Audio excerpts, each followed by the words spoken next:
السلام علیکم ورحمۃ اللہ وبرکاتہ۔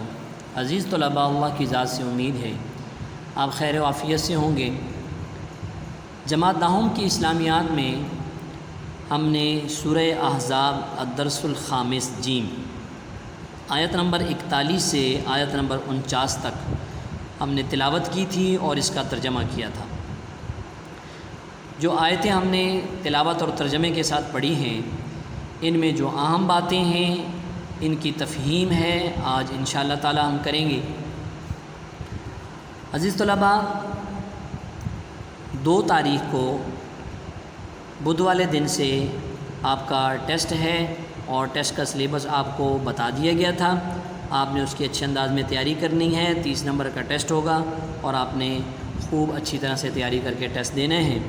اب ہم ان آیات کی تفہیم کرتے ہیں، اس کے لیے ہم کتاب کھولیں گے۔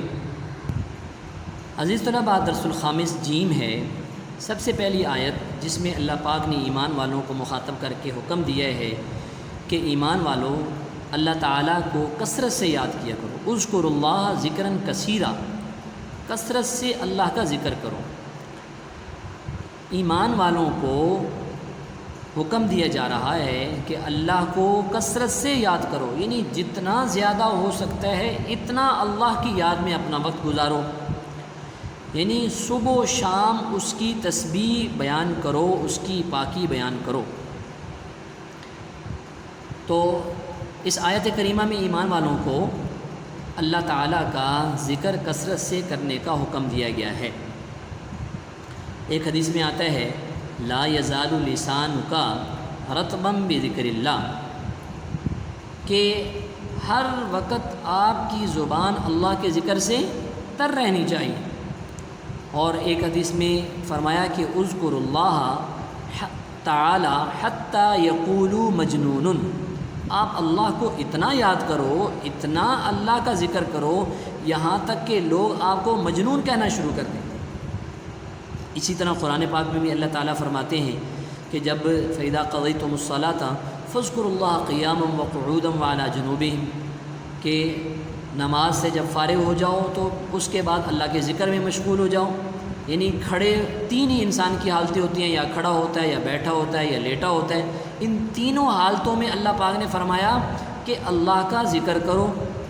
فَإِذَا قَضَيْتُمُ الصَّلَاةَ فَاذْكُرُوا اللَّهَ قِيَامًا وَقُعُودًا وَعَلَىٰ جُنُوبِهِمْ، یعنی تینوں حالتوں میں اللہ کا ذکر کرو۔ اور پھر نماز جو ہے یہ بھی بذات خود اللہ کا ذکر ہے۔ خود اللہ تعالیٰ قرآن میں فرماتے ہیں اقم الصلاۃ لذکری، کہ میری یاد میں نماز پڑھو۔ تو عزیز طلباء، پہلی آیت کریمہ سے اور دوسری آیت سے، ان دونوں آیتوں سے ہمیں کیا معلوم ہوا کہ اللہ پاک کا ذکر ایمان والوں کو کثرت سے کرنا چاہیے۔ کیوں؟ اس لیے کہ اللہ تعالیٰ کی ذات وہ ہے کہ جو آپ پر اپنی خاص رحمتوں کا نزول فرماتا ہے۔ ایمان والوں پر اللہ کی خاص رحمتیں آتی ہیں، تو ایمان والوں کو بھی چاہیے کہ اللہ کی ذات سے سب سے زیادہ محبت کریں۔ جیسے قرآن میں اللہ فرماتے ہیں والذین آمنوا اشد حبا للہ، ایمان والے تو اللہ سے بہت زیادہ محبت کرنے والے ہوتے ہیں، اور اللہ تعالیٰ کے فرشتے بھی ایمان والوں کے لیے دعائیں کرتے ہیں۔ پھر قیامت والے دن تحیتہم یوم یلقونہ السلام، جب ایمان والوں کی اللہ پاک سے ملاقات ہوگی جنت میں، تو اس دن اللہ پاک کی طرف سے ایمان والوں کو سلامتی کا تحفہ ملے گا۔ اور وہ سلامتی کا تحفہ کیسے ملے گا؟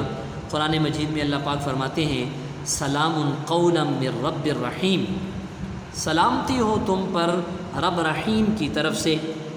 اور اسی طرح فرشتے بھی جو ہے قرآن میں دوسرے مقام پر آتا ہے والملائکۃ یدخلون علیہم من کل باب، کہ فرشتے جو ہے وہ ان پر جنت کے ہر دروازے سے داخل ہوں گے، اور داخل ہو کر کیا کریں گے؟ سلام علیکم، تم پر سلامتی ہو۔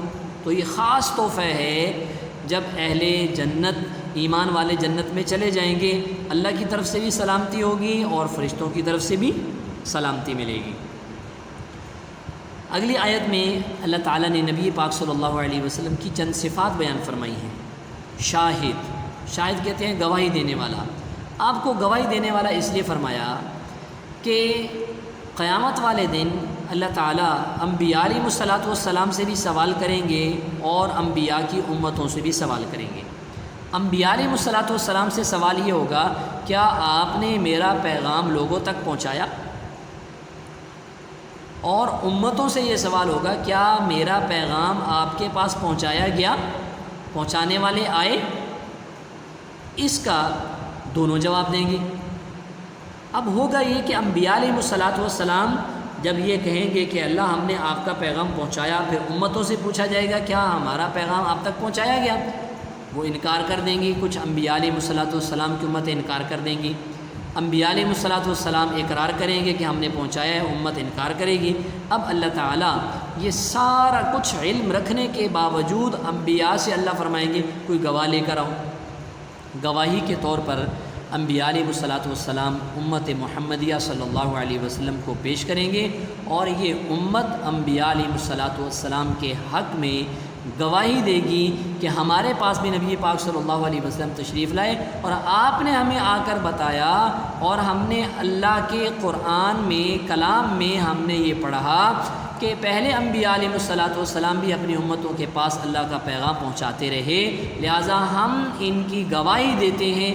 پھر حضور نبی کریم صلی اللہ علیہ وسلم اپنی امت کے حق میں گواہی دیں گے کہ میری امت سچ کہہ رہی ہے کہ انبیاء علیہ الصلوۃ والسلام نے آپ کا پیغام پہنچایا، تو یہ آپ کی صفت ہے، ہم نے آپ کو شاہد گواہی دینے والا بنا کر بھیجا، مبشر خوشخبری دینے والا، اچھے اعمال کرنے والوں کو آپ صلی اللہ علیہ وسلم نے جنت کی خوشخبریاں سنائیں، اور ڈرانے والا برے اعمال کرنے والوں کو جہنم کے عذاب سے ڈرایا، وداعیا الی اللہ باذنہ۔ اور تیسری صفت یہ بیان فرمائی کہ آپ لوگوں کو اللہ کی طرف اللہ کی اجازت سے اللہ کے حکم سے بلانے والے ہیں، اور اللہ نے آپ کو چمکتا ہوا چراغ بنا کر بھیجا۔ اور آپ صلی اللہ علیہ وسلم کو اللہ پاک نے فرمایا کہ دیکھیں آپ کی مخالفت لوگ کریں گے، پہلے انبیاء کی بھی ہوتی رہی ہیں، لیکن آپ نے اس مخالفت کی پرواہ نہیں کرنی، لہٰذا کافروں اور منافقوں کی اطاعت نہیں کرنی، اور یہ جو آپ کو تکلیفیں دے رہے ہیں آپ نے ان کی پرواہ نہیں کرنی۔ وتوکل علی اللہ، بلکہ اللہ پر بھروسہ کرنا ہے، اللہ کی ذات جو ہے وہ کارساز کافی ہے، کام بنانے والی۔ اگلی آیت کے اندر عزیز طلباء یہ نکاح کے بعد طلاق کا حکم ہے، اور طلاق کے بعد عورت کے لیے عدت کا حکم ہے کہ وہ عورت اتنا عرصہ عدت کرے۔ اب یہ عدت کے بارے میں آپ باتیں سمجھ لیں۔ یہاں اس آیت میں جو عدت کا معاملہ بیان کیا ہے وہ یہ ہے کہ مرد نے کسی عورت سے نکاح کیا، اور نکاح کے بعد وہ اپنے میکے میں ہی وہ لڑکی بیٹھی رہی، اس کی رخصتی نہیں ہوئی، وہ اپنے شوہر کے گھر نہیں آئی، وہیں بیٹھے بیٹھے ایسا معاملہ ہوا، ان کے آپس میں حالات خراب ہو گئے، طلاق ہو گئی۔ اس صورت میں عورت پر کوئی عدت نہیں ہے۔ یہ جو آپ دیکھ رہے ہیں فما لکم علیہن من عدۃ تعتدونہا، کہ اس عورت پر اس مرد کی طرف سے کوئی عدت نہیں ہے جس کو وہ شمار کرے، تو اس کو اصطلاح کے اندر کہا اگر طلاق قبل الدخول ہو جائے تو عورت پر کوئی عدت نہیں ہے۔ یہ MCQs بھی آ جاتا ہے۔ دوسری صورت یہ ہے کہ طلاق ہوئی، نکاح کے بعد میاں بیوی آپس میں اکٹھے رہ رہے تھے، پھر طلاق کا معاملہ ہو گیا، تو اس صورت میں عورت پر عدت ہوگی۔ اگر تو وہ متعلقہ عورت جو ہے اس کو طلاق ہوئی ہے تو اس کی عدت جو ہے وہ 3 مہینے بنے گی۔ کتنی عدت بنے گی؟ 3 مہینے بنے گی۔ اگر جس عورت کو طلاق ہو رہی ہے وہ حاملہ ہے تو اس صورت میں اس عورت کی عدت وضع حمل ہوگی، یعنی جب اس کے یہاں بچے کی ولادت ہو جائے گی تو اس وقت وہ عورت جو ہے اس کی عدت ختم ہو جائے گی، اس کو آگے نکاح کرنے کی اجازت ہے، چاہے وہ 1 مہینے کے بعد بچہ پیدا ہو جائے، چاہے وہ جو ہے 8 مہینے کے بعد بچہ پیدا ہو۔ اور تیسری صورت یہ ہے کہ عورت کا خامند، اس کا شوہر فوت ہو گیا ہے، اس صورت میں عورت پر عدت ہوگی 4 مہینے 10 دن۔ جس عورت کا شوہر فوت ہو گیا تو تو اس کی عدت ہوگی 4 مہینے 10 دن، اور عام مطلقہ کی عدت ہوگی 3 مہینے، اور اس کے علاوہ جو حاملہ ہے اس کی عدت ہوگی وضع حمل، جب بچے کی ولادت ہو جائے۔ اور اگر ایسی عورت ہے جس کے ساتھ نکاح ہوا ہے اور رخصتی نہیں ہوئی، میاں بیوی کے آپس میں تعلقات قائم نہیں ہوئے، تو اس صورت میں اس عورت پر کوئی عدت نہیں ہوگی۔ اب یہ سمجھیں کہ یہ عدت کیا ہے۔ عدت وہ خاص وقت ہے کہ جس وقت میں عورت کے لیے آگے دوسرا نکاح کرنا جائز نہیں ہے، جب تک وہ خاص مدت پوری نہ کر لے، اس وقت تک وہ آگے کہیں نکاح نہیں کر سکتی۔ تو یہ عزیز طلباء، ہم نے جو آیت نمبر 41 سے لے کر 49 تک پڑھا تھا، ان آیات کی ہماری تفہیم ہو گئی۔ تو سوال آپ دیکھ لیں مشق کے اندر، اس سبق میں اللہ تعالیٰ نے رسول اللہ صلی اللہ علیہ وسلم کا کیا مقام و منصب بیان کیا ہے۔ یہ مقام منصب بیان کیا ہے کہ ہم نے آپ کو گواہی دینے والا، خوشخبری سنانے والا، ڈرانے والا، اور لوگوں کو اللہ کی طرف بلانے والا اور چمکتا ہوا چراغ بنا کر بھیجا۔ اور دوسرا سوال ہے، اس سبق میں طلاق کا کیا خاص حکم بیان ہوا ہے؟